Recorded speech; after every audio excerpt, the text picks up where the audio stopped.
বিমল বড়া জিন্দাবাদ বিমল বড়া জিন্দাবাদ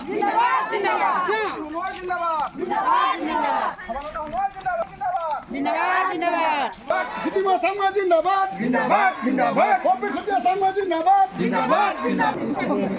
লাখলাখৰ হৈ মোৰ ঘৰ টিংঠিঙিয়াত আৰু মই এবাৰ লেঙেৰী জিলা পৰিষদৰ পাইছোঁ সন্মুখত পঞ্চায়ত নিৰ্বাচন আৰু পঞ্চায়ত নিৰ্বাচনৰ প্ৰাক মুহূৰ্তত এইদৰে এতিয়া শাসকীয় দলে আৰম্ভ কৰিছে নিৰ্বাচনৰ প্ৰচাৰ অভিযান আৰু বৃহৎ ৰেলীয়ে তেওঁলোকে প্ৰচাৰ চলাবলৈ ইতিমধ্যে গাঁৱে গাঁৱে আহি উপস্থিত হৈছে ঘৰে ঘৰে গৈ তেওঁলোকে নিৰ্বাচনী প্ৰচাৰ চলাইছে মই আপোনাৰ ওচৰলৈ আহিছোঁ প্ৰথমে আপোনাৰ উত্তৰ নং লেঙেৰী জিলা পৰিষদৰ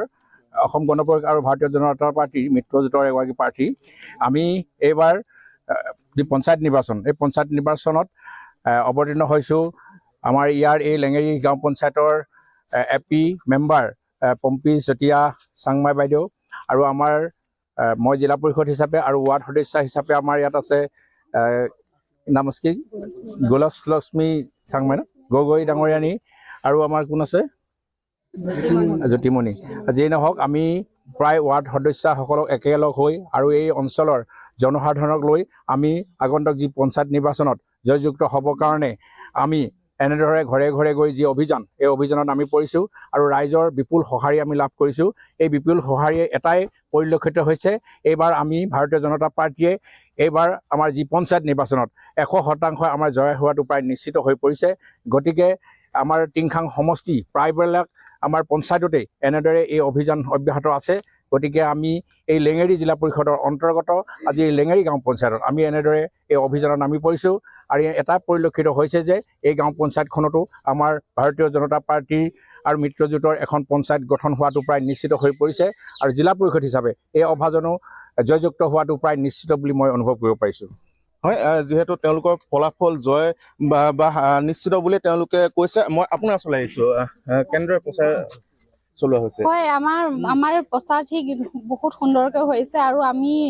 100% আমি বিশ্বাসী যে আমি জয় নিশ্চয় হ'ম সকলো ফালে আমাৰ সঁহাৰি খুব ভালদৰে আমি পাইছোঁ যেহেতু ইয়াত ৰাইজৰ সঁহাৰি যথেষ্ট লাভ কৰিছে আপোনালোকে কি কি প্ৰতিশ্ৰুতি লৈ ৰাইজৰ মাজলৈ গৈছে আৰু প্ৰচাৰ চলাইছে হয় আমি আমাৰ আধৰুৱা কামবোৰ কৰিম বুলি প্ৰতিশ্ৰুতি দিছোঁ তেওঁলোকক আৰু বিভিন্ন ক্ষেত্ৰত আমি সঁহাৰি জনাম বুলি তেওঁলোকক প্ৰতিশ্ৰুতি দিছোঁ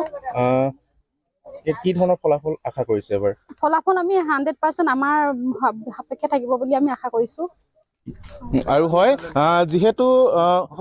অহা 2 তাৰিখে অনুষ্ঠিত হ'ব নিৰ্বাচন আৰু নিৰ্বাচনৰ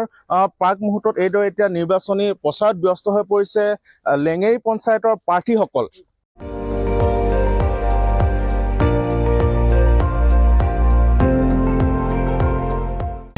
আপুনি চাই আছে ND24